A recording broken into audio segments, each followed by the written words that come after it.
Welcome back to Hot Takes and Deep Dives. This is Jess, and I am here with our returning friend, very close friend of the show, Jamie Stein. Welcome back. Thank you. It's nice to be here.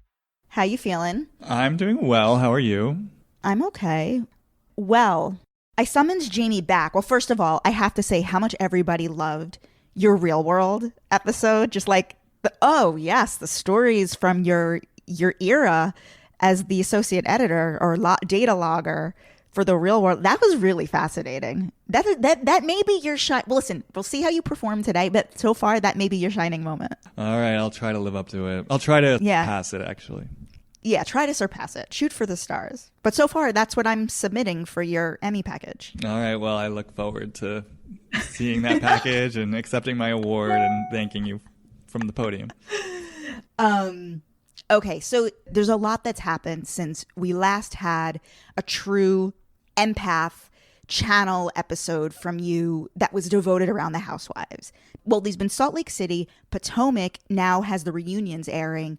And on top of that, there has been an incredible amount of Bravo-related news, all that broke in the past week. So I think to start, let's do the Bravo news first, and then we can really dive into Salt Lake City, Potomac, and then if we have the energy, I'd love to just know, even if you're watching OC, but we can save that for the very end. You still have to fulfill your sort of challenge / experiment of diving into the OC. I am going to do that. You're going to give me a guide. Yes, I am going to fulfill our arrangement, our agreement that I am going to, you're going to give me a guide, a how-to guide with the OC. Oh, wait, I know what I want to talk about with you. I know that you are on your Bethenny Ever After journey for the very first time. Yeah. And I know you're working on something related to that. Mm-hmm. Can I just get initial thoughts, initial impressions? A read on Jason Hoppy. Just so weird. Like, just such a weird guy. And I think what strikes me about watching the show is, like, to me, how clearly wrong they are for each other from the beginning. Because what I've heard from, the rumblings of being around, the universe of Bravo fans is kind of like, no one saw this coming and, like, people were rooting for them. But as I'm watching it, I'm like, these two people seem completely wrong for each other. And it almost felt to me like two kids like trying to make something work that was just never going to work. I understand opposites attract, but literally from the first episode, I was like, this isn't just like, oh, we have contrasting styles. It's like these two people do not speak the same language. They do not understand each other. And they've got, especially Jason towards Bethenny, like, these really deep demands on like how to live and how to conduct life. And I don't know. I was just looking at this like, what were these two thinking? And I know like she got unexpectedly pregnant, right? So I kind of feel that. Well, she got pregnant in season 3 of Housewives. So that's kind of what it feels like to me. It almost feels like, okay, we got to make this work. Let's there's a runaway train going. Let's jump on it. That's really what it feels like. It's like, whoa, you guys, like you are two people who should not be in a relationship. And what do you make of him? Like, we all know this is like that. This is now the guy who would not vacate the apartment, throughout. Like the divorce isn't even final yet. Like I said, watching it, I'm like, I wasn't prepared for just how weird he is. Like, and I don't usually use that word in relationship to people. I guess what I mean by that is like, I didn't realize just this whole persona he has of like, I'm a New Yorker, but I'm from a small town and like my small town identity is really important to me. And I have a lot of thoughts and opinions about like being a small town guy and my friends and like even like sort of the religious bent, which I want to be clear. I have nothing against, I love religion and I love people's faith. I didn't know this is who Jason Hoppy was. Like seeing him from afar, I was like, oh, this is just like a, suave, handsome New Yorker. So taking him in on the show, he just feels so, there's just something that feels so like young and kind of emotionally immature about him. And then the other bomb that got dropped, which I didn't know about, was like him being, I think in his 40s, he had never been married before, which is fine. Again, like, I want to be clear. I'm not saying that in judgment, like in principle, but I think with someone like him who seems so kind of like, I'm a traditional guy and I kind of have this conservative bent, I'm kind of sitting there like, wait, so why haven't you been married yet? And then now you're sitting at a dinner saying you don't believe in couples therapy. And if a couple goes to therapy, it's done for. Like, you have pretty strong opinions for someone who's never even been married and you're in your 40s. He just strikes me like, I guess if I were watching this for the first time, not knowing where it's going, my sense would be like, something's off with this guy. Like, I don't get who he is, and he's just not bringing his full self. What do you think of Dr. Amador and the scenes between Bethenny and Dr. Amador? I mean, so far I'm like, okay. Like, I mean, he seems like a gentle presence. I think he asks interesting questions. I think he holds sort of a gentle but strong space for her. Like, I'm into it so far. Like, he seems like a seasoned, therapist. I interviewed him and he told me that Bethenny did speak to him around, I think they were doing phone sessions or something around the Dennis Shields relationship. Oh, I have something to say about that. Yeah. Go ahead. Oh, just because I was thinking after watching Bethenny After, I was like, who do I see her with? Because it's like, Jason just seems so wrong. And then I was, of course, thinking about Paul Vernon, who, for your listeners who don't know, was my childhood best friend. And yes. So Paul, like Bethenny's Paul, who like they just broke up, he's your childhood best friend. Yeah, from like 5th to 9th grade. Yeah, we were like thick as thieves. Like, and what was he like? Just like normal? Yeah, I mean, it's weird to talk about him because it's like, we were like literally 14 years old, but he was my best friend. I mean, he was kind of a mischievous guy. He was popular. I remember him kind of, I was definitely more of like the goody two shoes and he was more of the rule breaker, and he was a big personality and, kind of, a bit of a rapscallion and creative. Like, we were very creative together. Did it shock you to like later see him with Bethenny? Mm-hmm. Yeah. It just was so surreal. I mean, I think in part because of my own trajectory where I have this business that strangely got hooked into the Housewives. So here I am like doing these Housewives readings and appearing on these Housewives podcasts, none of which I ever planned.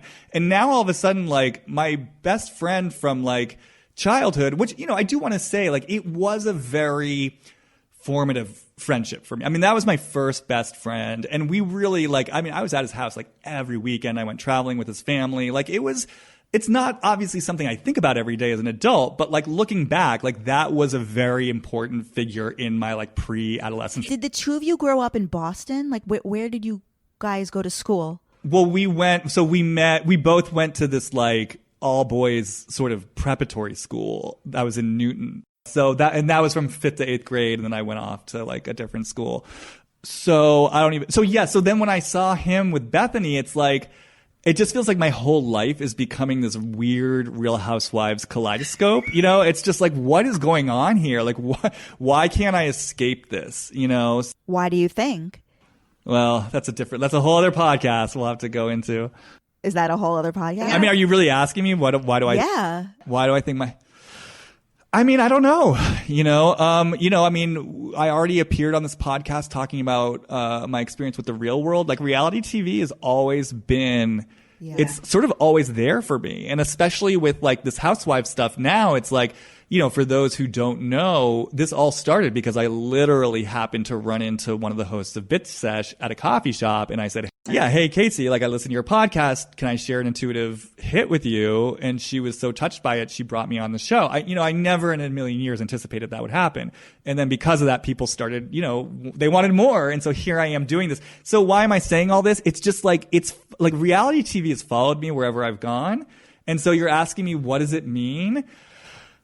I mean, there's probably a very deep answer to that. Like, I think my initial hit is like, there is something I'm creating here where I am using kind of fun pop culture as a vehicle to explore deeper things.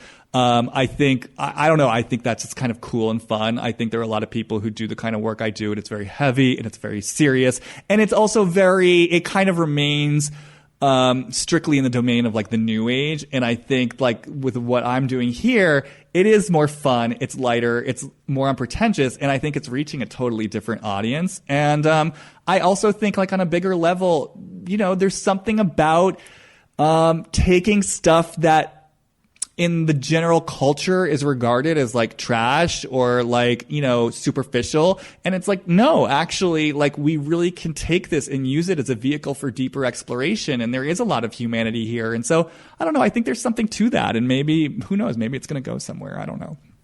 Well, that was a beautiful reintroduction to Jamie Stein, who's going to be here today. We're going to talk about, like we said, Potomac, Salt Lake City, and up top, all the Bravo news. Let's start with Erika Jayne and these allegations with Tom Girardi. Let me quickly summarize these allegations, this lawsuit. So essentially, Tom Girardi was representing the victims in this plane crash. I think it was like a class action lawsuit that his firm was handling. And he won a certain amount of money to be awarded to the plane crash victims. And they are now alleging that he siphoned off a certain percentage of that money that was due to go to them for his own, to fund that creepy house in Pasadena with the church. And of course, Erika Jayne's career, among other things. And so, well, first of all, so they filed for divorce like a week before this story broke. And there were a lot of rumors that this is a sham. Something is going to come out. This is a cover up for some lawsuit that's going to break. And then of course it did. And now these plane crash victims are saying this divorce is a sham. And the most recent update is that it came out, I believe today, that Tom's lawyers are now like amending the divorce settlement as to not pay Erika spousal support. And also he wants, or his lawyers want Erika to pay his legal bills, which is so fucking wild. Like you can't even wrap your head around that one. So my question for you is, what is your feeling first around the Erika Tom divorce?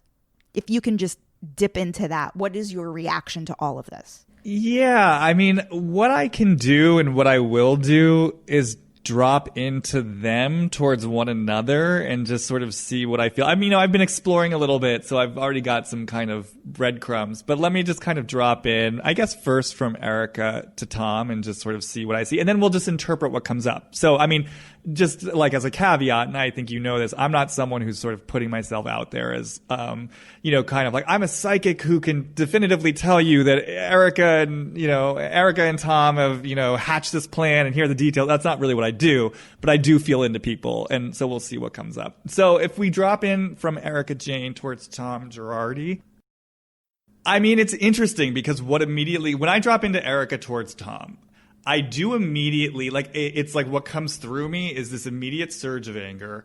And I literally, like, want to push him away. And I basically want to say, fuck you. Like, that's what I want to say. It's like, get the fuck away from me. And if I follow that thread, yeah, I mean, it's rage for sure. And it's like, I am hearing the words, like, it wasn't supposed to be this way. You were supposed to take care of me. This is some bullshit. And, yeah, and it's kind of like sort of turning herself away from him. And then when I hang out with it a little bit more, I mean, it's interesting because as I'm taking him in, he looks very kind of almost sad and vulnerable in my eyes now. And I do feel this place in my heart for him that does have compassion and love. But I notice in this place, like, I don't want to really let myself feel that. You know, like I don't want to feel that compassion for him. Like some part of me in this moment is feeling pissed. So, you know, that's interesting information. Let me go into Tom towards Erika and Is the feeling of compassion that you're feeling because he's like an 84-year-old man? Like he's an older, this is like his last years. Well, I mean, I think if I were sort of to drop into it, it's this, you know, it's this man who I love, you know, and who I've had a relationship with and who, you know, I mean, what I'm feeling is like has done well by me in a lot of ways for a lot of years. So there's a loyalty that I have towards him. And I do have feeling towards him. I'm seriously pissed. I feel like I've kind of gotten set up is what this energy feels like. And I'm not happy about it. And so I don't want to feel the part of me that, has compassion for him as well. You know, I mean, it really, it feels like there's a mess going on for sure. And I'm suddenly in it and I wasn't fully expecting this. And I just keep hearing the words, this wasn't how this was supposed to go. And I'm pissed. And it's a shock. Like, that's the other thing that I'm feeling. Like, this is a shock. To Erika. Yeah. I mean, again, if I trust this energy, what's coming through, that's what I'm feeling in this play. Like this, I am in total shock right now. Like I kind of feel like I'm living a dream. I mean, that's what's coming through. And what about the theories that they've been living separate lives for quite some time now? I mean, he never came to New York to see her in Chicago. That to me is a giant red flag. That, and there's also a lot of belief out there that he has another woman that he has been traveling with for the past few years. Like basically as soon as her fame skyrocketed, he found another female companion who he really has been living with. Or maybe he's had one all along. I mean, I will say one thing I did do when this broke is I got intrigued by their relationship to money. And so I did drop into Tom in relationship to money. And, you know, when I dropped into Tom and saw, basically I just visualized this briefcase full of cold hard cash.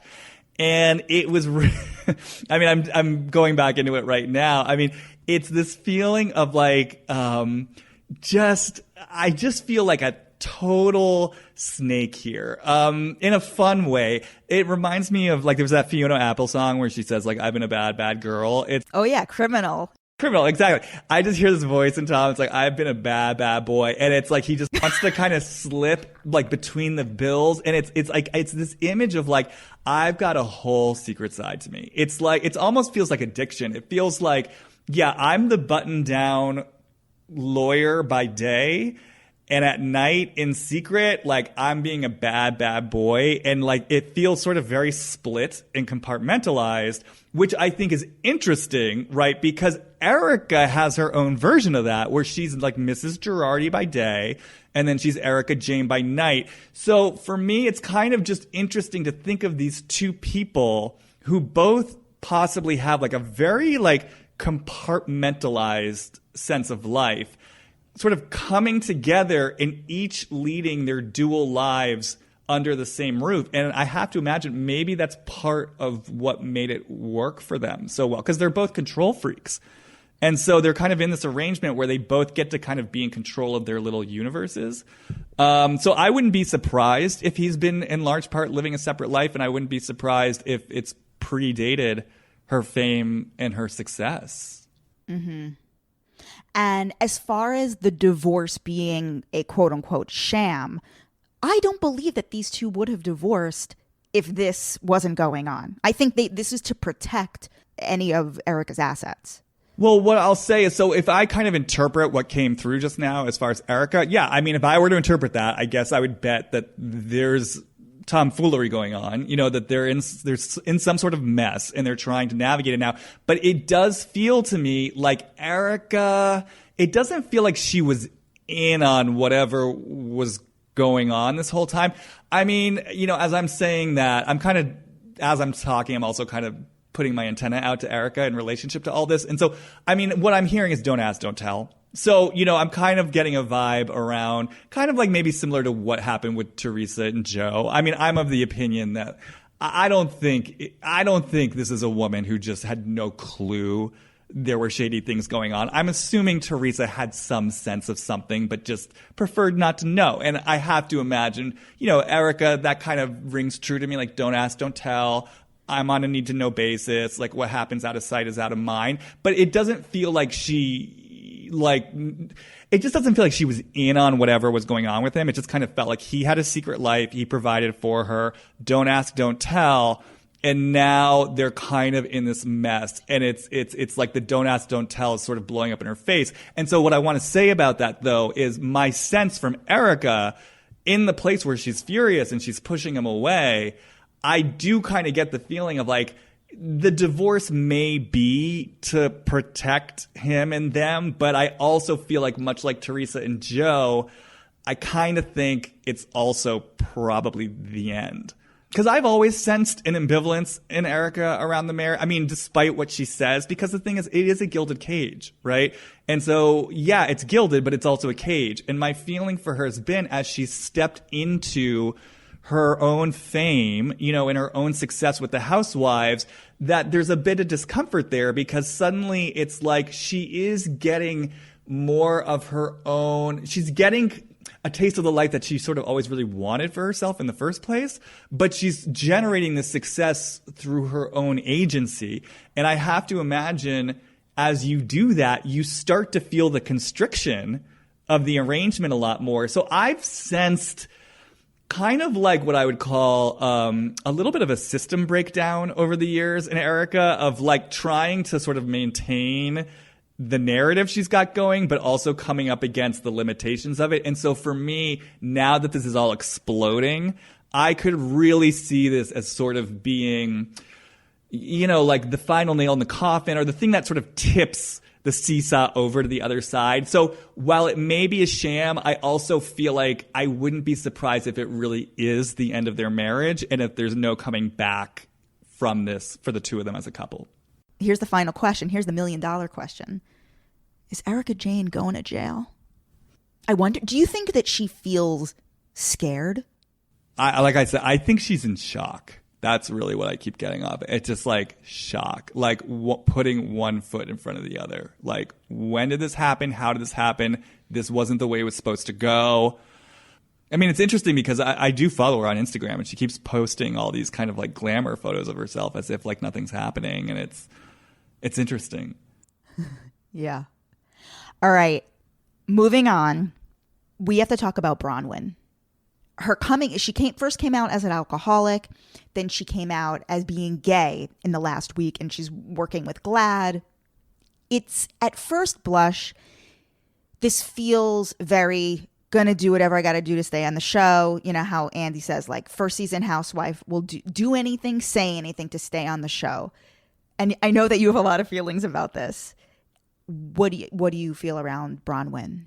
I want to say up top, no, I think everything she's going through is real. I mean, she is definitely on a sober journey. The alcoholism is for sure a real thing. And, you know, if you're watching the show, I mean, it is actually, I have to say, for me personally, I'm finding it interesting to watch. I mean, this is the first time we're watching a housewife like truly sober up because basically she quit drinking and I think like the next day or something, or maybe like the next week, you know, she's in front of the camera. So the sober journey is real for sure. And also I think the homosexuality is real because the truth of the matter is she did talk about this last season. And I remember there was an episode of the show last season where she made some comment like, I've never been attracted to men.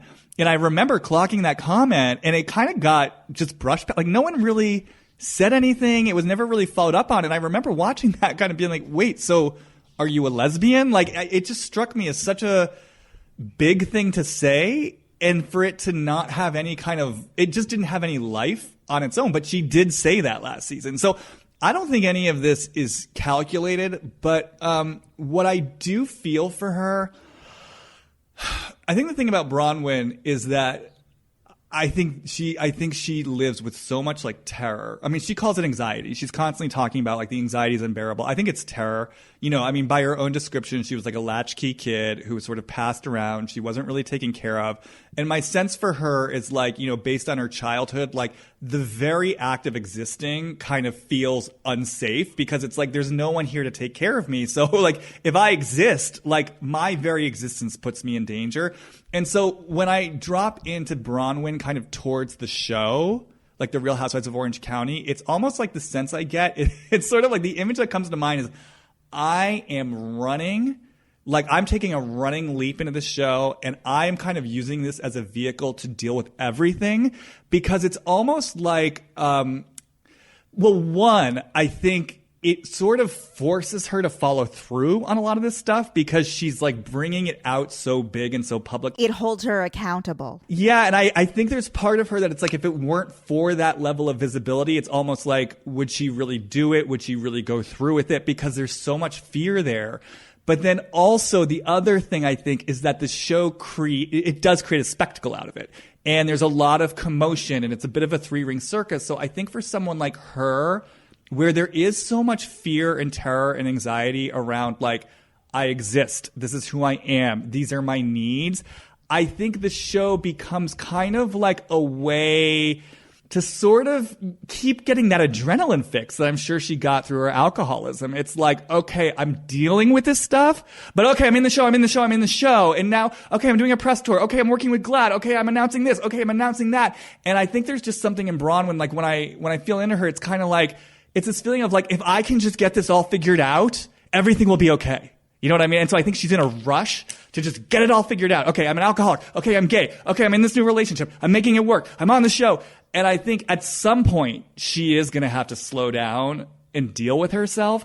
But so I think to your point, like I think I think your skepticism, I don't think it's so much that she's just doing anything for the sake of the fame, but I do think there's a way she's using the show to buffer like the deep emotional experience she's having. And I think that's what you're picking up on. It's the sense of like, I'm kind of using this show as a vehicle for this journey and also to continue avoiding things in myself, if that makes sense. Yeah. Yeah. You hit it. There was one other thing I was going to say about, I also think it allows her to stay in control in a certain way, because I think it's like, if you imagine her doing all this stuff in private, it's kind of, I mean, again, even when I say that as Braunwyn, I just feel that it's like, oh my God, no fucking way. Like having space and stillness to process everything, it's like, no fucking way. But the other thing is, you know, when you look at her marriage to Sean, you know, you see that she was always in control and running the show. And I think there's something about like, if they were doing this in private, it's almost like Sean starts doing his own work. And I feel like there's this huge chance he might start not liking kind of playing second fiddle as much to her sort of drama. And there's something about her being on the show that I think keeps her sort of locked in, like, you know, she's literally a star of a show right now. And I just feel something. I think that's a safe place for her to be. I feel like it helps her to sort of feel still in control of things, even as she's surrendering and kind of opening herself up to like her life changing and other people changing around her. So you're watching OC. What do you think of it outside of Braunwyn? I'm obviously not watching it, but how are you enjoying the show otherwise? You know, it's such a shame because, to my surprise, I actually think there are a number of genuinely interesting, real storylines this season, one of which is Braunwyn. Gina, who I want to say was one of my least favorite housewives of all time prior to the season, she is totally softened and like is one of the most likable housewives on TV right now. But she has this really interesting storyline where, if you may recall, I'm sure you read about it, like she had a domestic violence issue with her ex-husband. Yeah. So she's going through this thing where she's kind of now navigating whether or not she wants to, I don't know if it's like press charge, but basically hold him accountable in a formal way. And she's struggling with basically wanting to kind of like advocate her boundaries and be empowered. But the problem is they're co-parenting right now and they're actually getting along really well. So she's really scared of upsetting the balance in their family life. And I actually am finding this to be like a really, again, just another real compelling storyline where we see her dealing with like her fear of drawing boundaries. Oh, and Shannon's getting totally hung out to dry. They're totally exposing her alcoholism. Like, she's on a downward spiral. It's like, I'm like, okay, there's real stuff going on this season. But, you know, I think the unfortunate thing is we kind of have a cast full of supporting characters right now. And so to me, there's no anchor, there's no star. And so it's just kind of like, it's kind of limping along. And it really does make me wonder if there had been a Tamara in there or a Vicky in there, someone to kind of just anchor the show, but with all these kind of really real compelling storylines going on in the orbit, it makes me wonder if like this would have actually been a really good season. So it disappoints me because I'm like, this feels like it could have been really good. What has been your feeling on Kelly Dodd historically? I have never liked her on my TV screen. I've found her so uncomfortable to watch. I feel a little vindicated now because I feel like, people loved her. You know what I mean? And I felt so uncomfortable watching her from the beginning because she just, I've said this to you before, like there are certain housewives, there's a line for me. And there are just certain housewives where it just feels like they're not fully mentally well. And for me, it's like when I feel like a housewife isn't mentally well, I don't like watching them. It's uncomfortable for me. And I just felt like with Kelly, she just didn't feel all there. And then especially like her relationship with her daughter and like the pressure she was putting on her daughter to kind of be a friend and a confidant. She's always made me incredibly uncomfortable. And I know a lot of people are boycotting the show because of Kelly, but for me, I've already spent years watching the OC in spite of Kelly Dodd. So it's not a new thing for me to watch the show in spite of Kelly Dodd. Should we round it out really quickly just with a hit on Jax and Brittany and how he's feeling about being thrown off TV for the time being? My question around the Jax and Brittany firing is, what are they feeling right now? Particularly Jax. And then we can get into Brittany if you feel something. I'm just hearing good riddance and good luck. It's kind of where Jax is. Good riddance and good luck. Like if I kind of drop into Jax and I'm just sort of looking at the VPR logo, it's just like good riddance and good luck. Good luck without me. I'm better than this and good luck without me. And it just kind of feels like I don't think he's fully processed it yet. Like it feels a little bit like, and I feel like every reality star who gets terminated from their contract goes through this where it's like, oh, like we've got other show ideas. We're going to be on other things. Like it feels a little bit like that. Like moving on. So my guess is like, I don't think he's probably stopped long enough to fully take it in and process it. There is kind of a feeling, like I said, good riddance. I'm better than this. Good luck at doing this without me. Basically I was the star of the show. Let's see how you fare without me. But obviously, when I feel into that, there's obviously a flavor of anger there. And so when I kind of follow that a bit, yeah, definitely. Yeah. I think underneath the flippancy and I think underneath the compulsive, like, let's move on to the next thing. I think when things settle down, he's going to start feeling some deep rage. And it feels, like I'm hearing the word like you used me. Like he's going to feel used by Bravo. I gave you this great TV. Now you've spit me out. He'll go into victim mode as he usually does. It's almost like as I say this, I get this image of him 10 years down the line. He's going to be one of those people who, long after their moment of fame he's going to like speak out about reality TV and how destructive it is and how they just use people. And it's going to be all Bravo's fault and all Andy Cohen's fault and all reality TV's fault. So, I think that he's not taken it fully in yet. And I think when he does, he's gonna, we're gonna have a familiar scene of Jax's rage and victimization for sure. And what about like the current state? Brittany is like about to pop. I don't know quite when she's due, but she looks very pregnant. When you go into Jax, can you give me how is he feeling toward Brittany right now? That's an interesting question. All right, let me just drop in and see if I see anything. Honestly, kind of what I get is a little bit like tuning her out. It's kind of like, what are the words for this? It's like, look, I gotta take care of business. It's like, I gotta like think about our family. Like I can't be responsible for your feelings right now. I can't be responsible for taking care of you right now. It's like, so it's like just kind of like, I mean, you can't see me, but my eyes are closed. My head's kind of shaking back and forth. It's like, I can't deal with your feelings, your emotions. I can't be responsible for taking care of you. Basically that. Like we all got to kind of man up right now. So like, I don't want to hear it, Brittany. Okay. So now we're going to get into the two biggies. Do you want to start with Potomac or Salt Lake City? I'll give you the choice. Let's start with Potomac. I feel like Potomac. Okay. Veteran show, right? I'm going to start off with kind of like an odd, it's just like not the obvious question, but it's all I can think about, which is, can you please drop into the pathology of Michael Darby? Based off this finale hit it so far out of the park. Like, whew.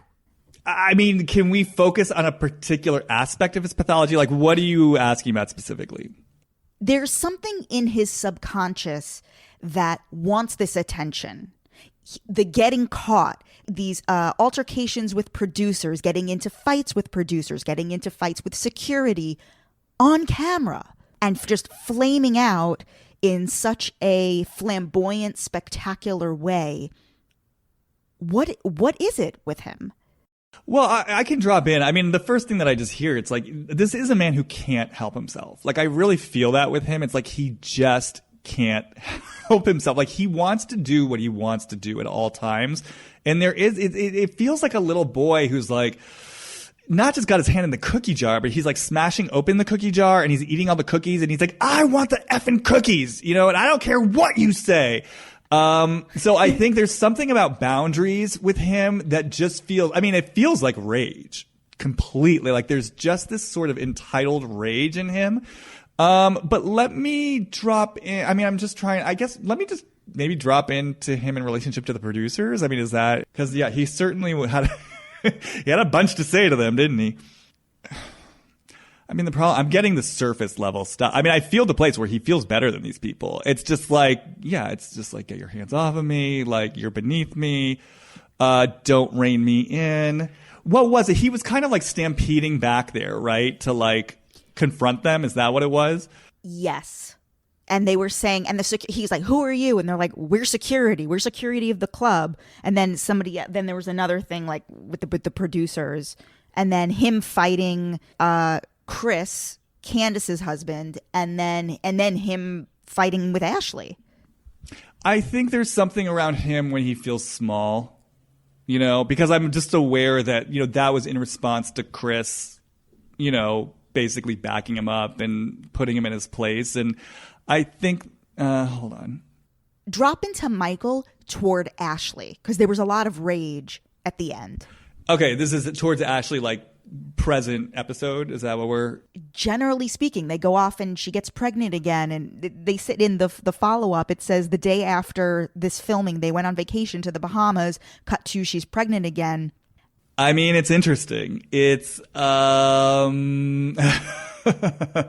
it's, how do I put words to this? It's like held energy. It's sort of like you're more of an equal than you used to be. I know I kind of got to watch myself a bit more. Like, you're becoming more of a peer in terms of like the distribution of power in the relationship. It's kind of like I just feel a little like I'm like, I feel a little frozen, and I'm kind of a little bit on watch. Like, I know I kind of got to watch myself. Like, this isn't the free for all that it used to be. And, I feel a little like I have to be a little bit of a good boy these days. It's Michael, you know what I mean? So it's not like, for him that means just not being a huge asshole, but like it feels as though he feels he's on a little bit more of a tight wire than he used to be, and that he has to kind of answer to her more than he used to. Again, like, people at home can't see me. It's kind of like I'm sort of bobbing my head up. It's like, okay, like, I gotta just, I gotta keep things, I gotta just sort of keep things relatively calm. I can't just like do whatever the F I want to do. Mm-hmm. And what about Ashley toward Michael? Like, why does she stay with this man? Is it as simple as she wanted to, as they say, secure the bag twice? Yes and no. Like, I've explored Ashley a lot because, like a lot of people, I've had questions about her. I do think with Ashley, like, when I sort of drop into her, like, back in the day, I do think this is a woman who came, from, humble beginnings. She felt a real responsibility to look after her mother. I really do get the sense that there was something in her, like, there was an urgent need in her to kind of like set herself and her family up for like a better future. Like, it doesn't feel like some sort of, I don't know, casual, like, oh, that'd be kind of cool, or, oh, I stumbled in this opportunity. I feel an urgency in her, kind of like a character in a movie. Like, I gotta like find the way out of this, and I gotta do it by the end of Act 1. And I think with her dropping into Michael, like, it was kind of the sense of like, this does feel like a ticket out. What I hear is like, show me how to do it, teach me how to do it, like show me the way. And you got to understand when I say this, I think sometimes people take that to mean like, oh, so Ashley was like twirling her handlebar mustache and kind of thinking like, I'm going to use this guy. I don't think that's it. Again, we're talking about the unconscious. So, I don't think Ashley thinks of herself as like, oh, I'm this opportunistic gold digger who's using this man for his money. I don't think she would want to think of herself that way. I absolutely believe there's at least on a conscious level, she thinks she's in love with him. I think she's willing to make this work and wants to make it work. But deep down, yeah, absolutely. Do I think that this was an opportunity for her to kind of advance herself in life? Yes. And I do think that Ashley is incredibly shrewd. So with Ashley, I just get this sense that I think on some level she senses the writing is on the wall, but I think because she is so shrewd, I think one, she's really kind of setting it up so that she has everything she needs to sort of go off and sort of create her own life and I don't think it's just like be taken care of forever, but I think with her, she wants a platform from which she can then continue to create her own success. And I think the show's helped her. That's why I heard from her, like, show me how to do it. And if you remember, initially they were like opening a restaurant together. I just get this vibe from her that it's like, show me how to do it. Make me a business person. So I think she wants to be able to go off and sort of create her own fortune.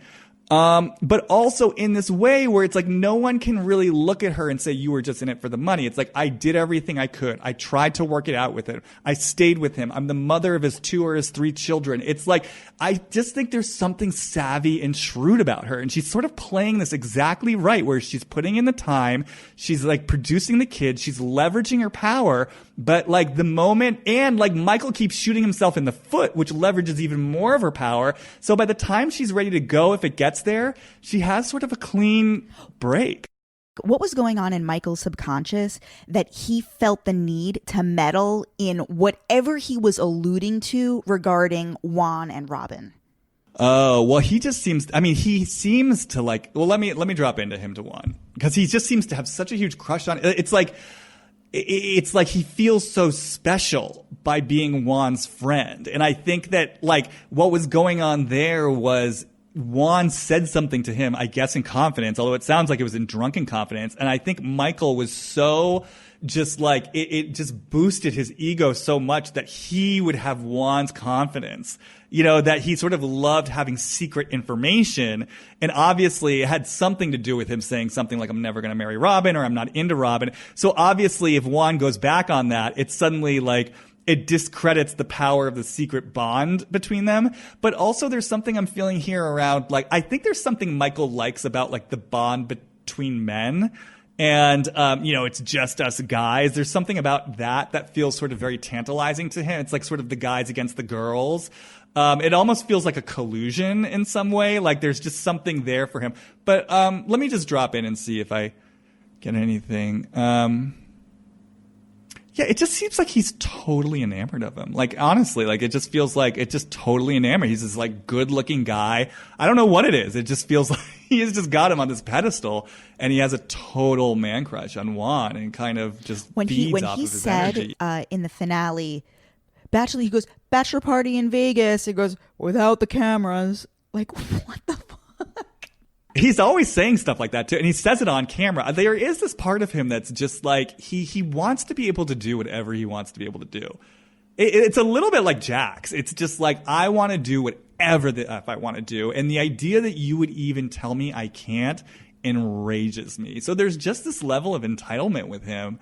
But there's one other thing I want to say about Ashley before we move on from her, which is I also think there's an unconscious payoff with her about being with a guy like Michael in that it kind of gives her an excuse for her heart to not be fully open all the way. Because it's kind of like when I do drop into the energy of her possibly leaving with her 2 kids, and it is this sense of like, I'm taking Dean, I'm taking the other kid, I'm out of here, I'm raising them, it's all about me as a mom now.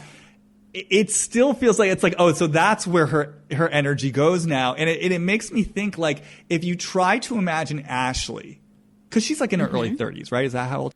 Like with a guy her age who's like equally attractive, kind of equally vivacious, it's interesting, right? It's an interesting thing to try to picture. Like, I feel this place in her that kind of pulls back because it's like, then she's sort of not in control in a way. Like, and we have to remember Ashley is someone who was abandoned by her father. So I think she guards her heart really strongly. And by being with a guy like Michael, even though on the surface he's hurting her, there's a way in which it kind of allows her to stay in control because she's never has to really sort of be all the way open and in surrender to him. And, and in a passion, it's not like a sort of equally mutual reciprocal relationship. Got it. So let's touch a little bit on the Candiace and Monique thing. Like if really, like if there's anything sort of profound to say here, like really what was going on with Candiace's rage towards Monique this season? And then on the flip side, what really triggered Monique on the day of the fight? Well, I think this is the thing about Candiace. I think Candiace coming into the season, I think the truth is I don't think she really felt that sorry for her behavior last season. I think she was coming into the season very much feeling, basically unseen and unheard and kind of feeling like it's not fair. Like, why am I being held to all these standards when no one else is being held to the same standard? Like, everyone else has their moments. Why are my feet being held to the fire, right? But I think Candiace was smart enough and savvy enough to know that if she wanted to like move forward with this group, she had to like make amends and say, I'm sorry. Like, that's sort of what was required of her. And so my sense of her coming into the season was kind of like, I don't really believe in this and it feels unfair and I'm kicking and screaming, but I'm going to do what I'm going to do. And I'm going to kind of put my big girl pants on and, like basically make my amends. And what I want to say about that up top is like, right away to me, that just echoes her relationship with her mother. It's just this feeling of like, why do you get to get away with everything? And yet I'm the one who has to apologize for what I do all the time. So I think that's like a core wound with her. And so there she is, like taking her lumps, once again in her life, like apologizing for shit that doesn't feel like she should really be apologizing for.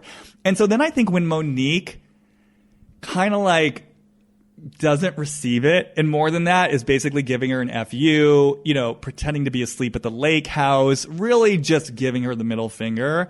I think for Candiace, it really was this feeling of like, don't you see how hard I'm trying? Like, and again, just an even deeper level of like, why do you get to get away with all of this and I get away with nothing? And I think the important thing to notice about Monique too is like, Monique is someone who, like Candiace's mother, gets to get away with everything. And I guess it's very wealthy, has this very big sort of fabulous life. While Candiace, I mean, this is changing with the show, but Candiace, like living in a townhome that her mother pays for, like her mother's paying for the wedding. Like Candiace's life is very small. Like she doesn't have that freedom to just live as big as she wants to. So I think seeing someone like Monique, who also has this very big life, she's living the life of a millionaire. Then she's pretending to be asleep. She's giving like, Candiace the big FU. I think for Candiace, it's just this sense of like, it's not fair. Like, why do I have to answer for everything and you answer for nothing? So I think walking into that fight, as cliche as this might sound, I really think the rage that was going towards Monique and the injustice of it all really was kind of like all the rage that she has never fully let herself have towards her mother of like, this is not effing fair. I think it was going towards Monique. And what does T'Challa symbolize? Like, is there a deeper purpose? Yeah, I mean, I really think T'Challa, it's kind of like, it's just like we got each other's back. Like he's mine. I really think it's like he's mine. Like this is something that's mine that no one else has a claim over. Cause I think, Monique's always trying to prove herself, and like trying to be everything to everyone. And I'm not a lazy mom. And, I'm a woman who's worthy of being married to Chris Samuels. And it's just like, I'm always proving myself. And I think, we saw it underneath that need to prove herself is a deep rage. And so I think with T'Challa, it feels defiant. It's like, this bird is mine. We have a certain kind of relationship. No one can mess with it. No one else has this relationship with T'Challa. And, I've said this before, but the thing about it is like, yeah, parrots can be friendly, but they're not. Parrots are like actually a difficult animal a lot of times, and they can be really aggressive. You have to be careful with them. You had a parrot, right? No, I didn't. I had a friend who had a parrot. Like, I remember being with that parrot. It's like, you don't mess with the parrot. Like, you don't, get your finger near its beak. Like you are careful with the parrot.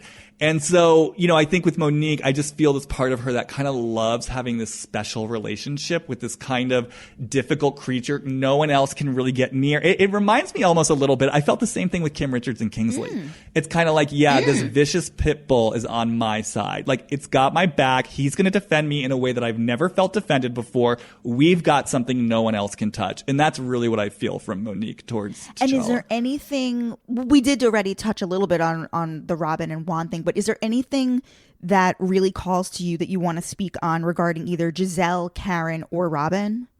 I have to say, I actually think Karen is on Monique's side. Like, I actually was believing her for a while of like, oh yeah, I'm neutral. I like them both. But when I dropped into Karen to Monique, I really felt, oh my God. I mean, I'm feeling it now. I really felt like such a deep sense of compassion and like a real maternal instinct of really feeling just a lot of compassion for Monique, seeing the ways in which Monique has felt kind of set up in life and like misunderstood in life, and that she had this sort of vulnerable moment that's now going to be used against her.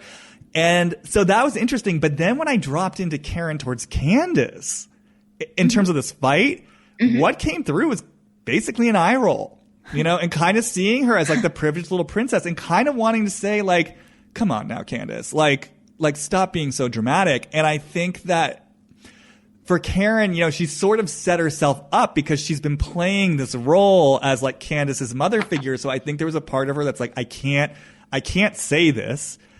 Not just because it's going to betray Candiace, but then also there's this feeling for me like, and if I betray Candiace, what happens? Candiace goes running to Giselle and Robin, and then they're all against me. And I think that, I really do feel like something happened for Karen around season 3 when, she was going through all the tax stuff and the stuff with Ray and the way, especially Giselle, but also Robin and Ashley, like the way that they just took the delight in kind of embarrassing her.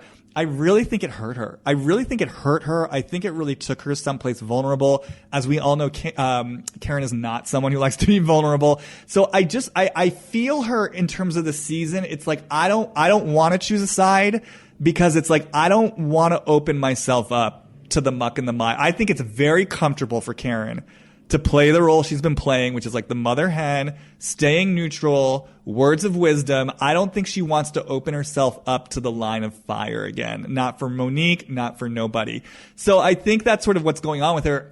But I was surprised. And the last thing I'll say about this too that I do think is interesting, I'm really drawn to kind of like what I think is the underlying sort of class issues going on with this cast, because isn't it interesting that like Karen, who, from what we understand, like comes from that farming background, Monique, who I don't quite understand her financial background, but I do know she was homeless living in a car when she met Chris. So I'm assuming not a woman of a lot of means. And then certainly Ashley, we've seen, her background. It's just interesting to me that those three are kind of organized together.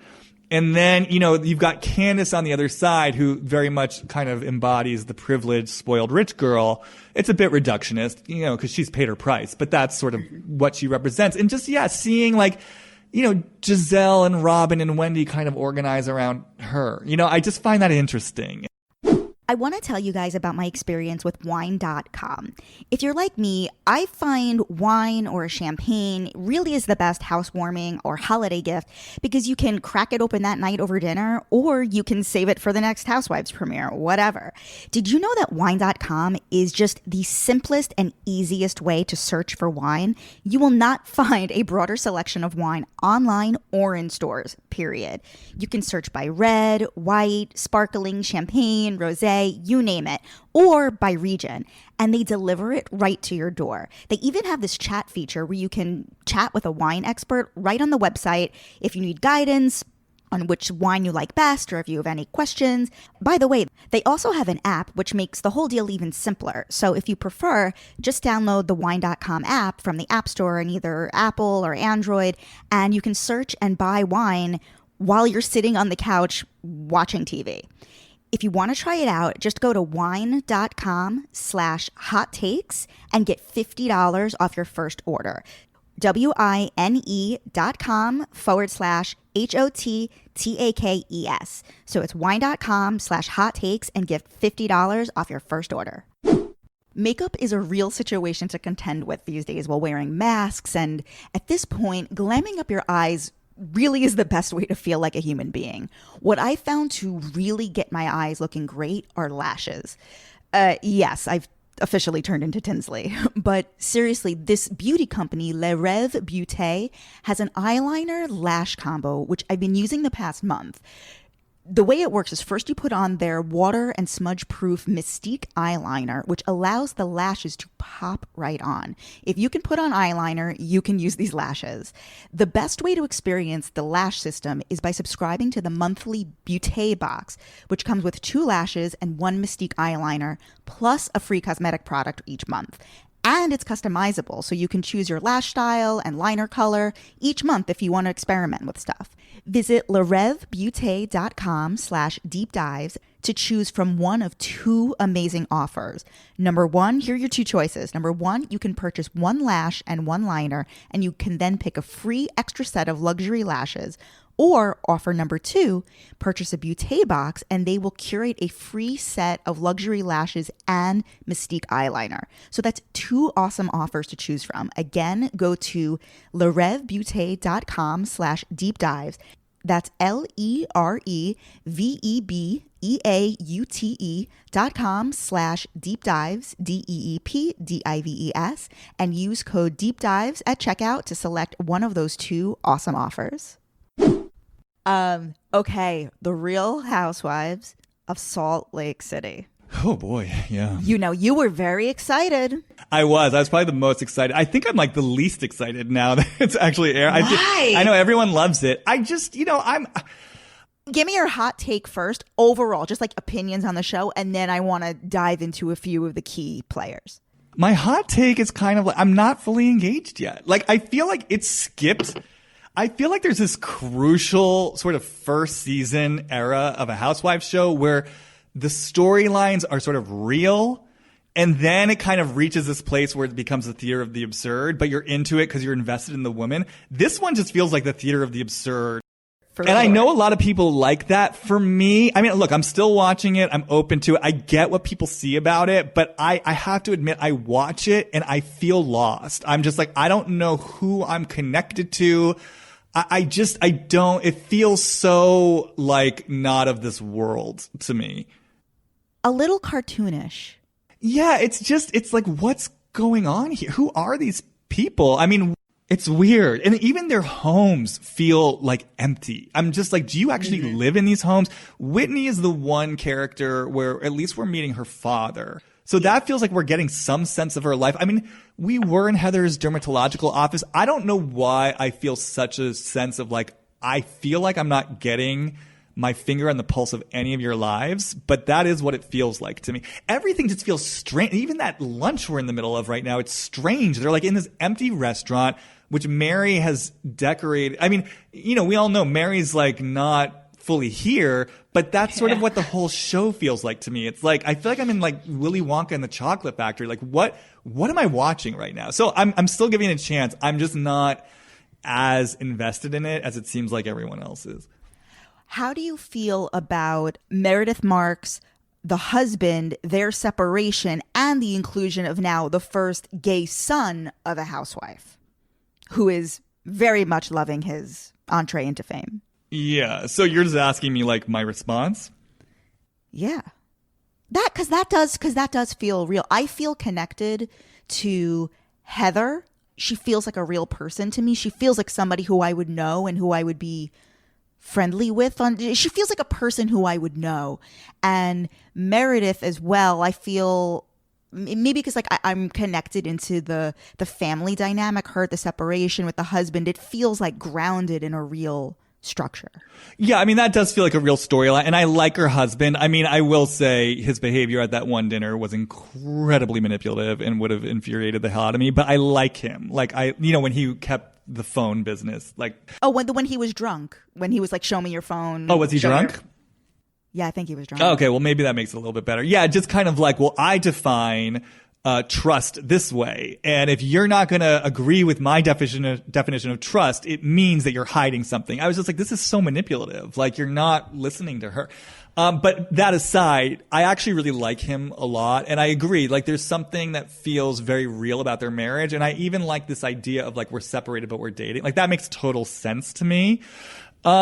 Meredith, you know, when I've dropped into her, I actually kind of dropped into her just sort of in relationship to the show itself, and just kind of felt like this energy of no kind of clear intention or direction. It was kind of like this feeling of like, I'm just kind of drifting along. Okay, this show's happening. I'm just going to sort of let the current take me where it wants to take me. And it's interesting because that kind of feels like it's how she's showing up in her life in a lot of ways. Like, I thought it was so interesting that she basically let her son dictate her decision not to hang out with Jen.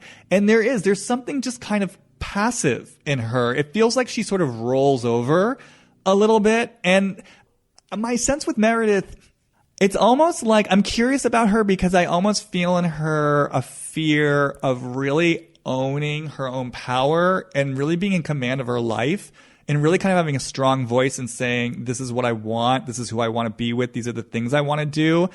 And I wonder about that for her. And I wonder if we're going to get more deeply into that. She feels a little mushy. What's your read on Brooks, her son?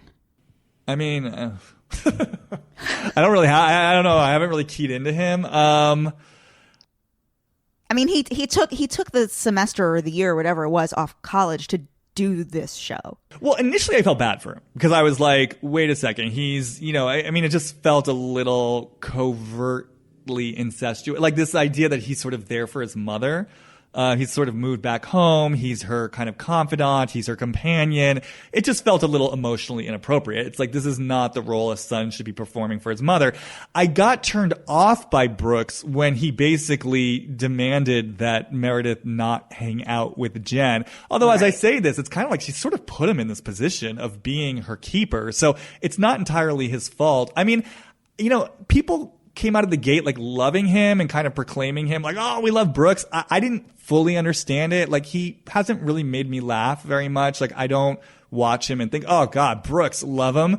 But I mean, I do feel for him. I mean, it feels like he's caught up in an inappropriate dynamic that's not really, Well, yeah, he's a gay kid who loves the Housewives and now he's on it. So you think he's just there for his fame? Yeah, he's a fan. He's a fan of the show. He's like, holy shit, I can't believe my mom's a housewife. Where's my mic? Where's my confessional? So it sounds like you're not a huge fan of him. No, I like him. Oh, you do? Yeah. I'm entertained by it. I admire his hustle. Okay, Mary Cosby. This is your Emmy moment. It's going to be a disappointing moment. I mean, Mary, it's like, I've tried to drop into her. It's like, she's so not here.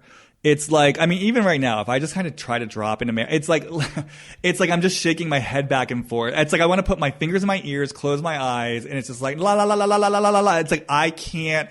It's like if I drop into Mary, like let's say towards Robert, the grandfather, the step-grandfather, it's just like I can't even let myself be here. It's like my energy leaves my body. I'm gone. Like, I'm gone. And so it's like, that's what my experience of Mary, it's like she's not here. She's not in her body. I mean, when I kind of feel into her, it's interesting. It's like I actually hear the words like Michael Jackson. I hear the words Kim Richards. Wait, that's so funny about the Michael. I have not like said this aloud, but like subconsciously when I'm watching her, I feel like I'm watching Michael Jackson. Has this been said or something? Like, why did you just say that? Because I literally hear those words when I drop into her. When I see her, I see Michael Jackson. I mean, for me, like I said, I also hear Kim Richards, that energy of like, I mean, not that Mary was a child star, but like the child star who got like sold out by the family in just this like dark way. And now they're just like gone. And so like, that's kind of what I get off Mary. I just feel like this is a woman who got so deeply betrayed and sold out by her family in just sort of the darkest, most, I mean, it feels like sexualized way. And now she's just not even here. I mean, the one thing, like, I dropped into her in relationship to her clothes. I was trying to get something because it's like I said, every time I drop in, it's just like my energy just shoots upward. Can you drop into her in relationship to the church and her parishioners? I mean, I'll do it again. It was a similar thing of just like, I become overwhelmed when I leave my body. I'll try it one more time now. All right. So this is marrying relationship. It's okay. What comes to me now is almost like, cause we saw her, right? We saw her in her element doing her thing. It's almost like, oh, this is true. Her role in the church as this kind of like, what is that called? Like, is that like an evangelical? Yeah, but is that it's a specific, like, that sort of ecstatic, like, trance-like preaching. It's almost like what I'm getting is that gives her a vehicle for the part of her that likes to leave. That kind of like when you're in a trance and it's this ecstatic, like, channeling. That's like she gets to, like, it's like almost like it becomes an excuse and a reason to do exactly what I'm talking about, to leave her body. It's like her energy just gets to fly upward. She gets to leave her body and she just gets to let other stuff move through her. She doesn't have to be in the room. She doesn't have to be present to herself. And I think it's kind of why she's good at it. Cause honestly, actually, I will say, I mean, don't get me wrong. I'm not going to her church or anything. And I don't like trust this woman as like a vessel of like information. But when she was in her element, I was like, you know what? Like, it does actually feel like she's channeling energy. And I could see being in the presence of that and really having an experience. And I think she's probably good at that because she is so used to not being in her body that she can sort of open herself up. And it gives her this reason to just be lost in the delirium. And then I think elsewhere in her life, like, she's still wanting to do that, because that's what I was going to say about her clothes. What did come through with her clothes is kind of like, it's like Fantasyland. Like, I get to play dress up. I get to put on costumes. It's like with her, it's just like, I don't want to be here in any way, shape, form, or fashion. So any way that I can kind of like check out, like leave my body, be in fantasy, that's just what I'm going to do. Except for her son. That's the only thing. Like with that, I felt kind of like, he's mine. Like, this is something I get to have. What do you think about the deep dive that's going down on Reddit regarding the accusations that she has been taking money from the parishioners, going MIA, and supposedly getting plastic surgery, essentially stealing from the church? I mean, it wouldn't surprise me. Does she feel like a person that's capable of that? And yeah, does it feel true? Yeah. I mean, when you asked that question, the first word that came out of my mouth was yes. But like in this very kind of like, da, da, da, da, like she wouldn't be fully conscious of what she's doing. Not that it's an excuse. Like, that would be her excuse if she were caught. You know, it's kind of like, I don't know what I'm doing. Like, da, da, da. But yeah, I think that's kind of how she would do it. It's like, I'm not fully grounded in what I'm doing here.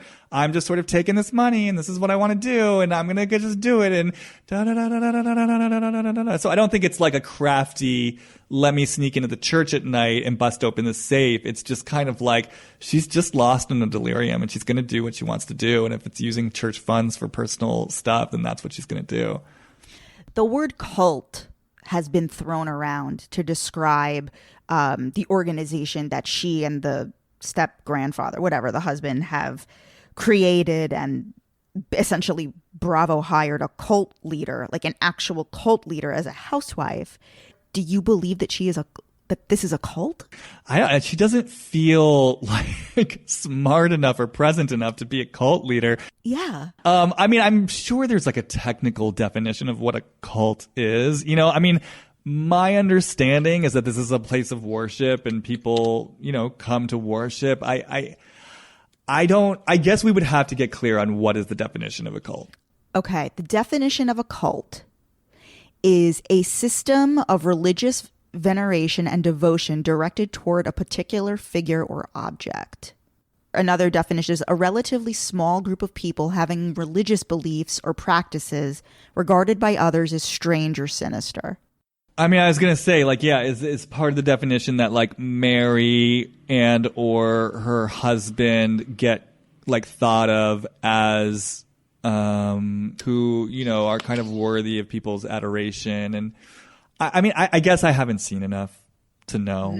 You know, the only thing we saw just looked like a very high energy, religious service. I don't know what they're doing behind closed doors.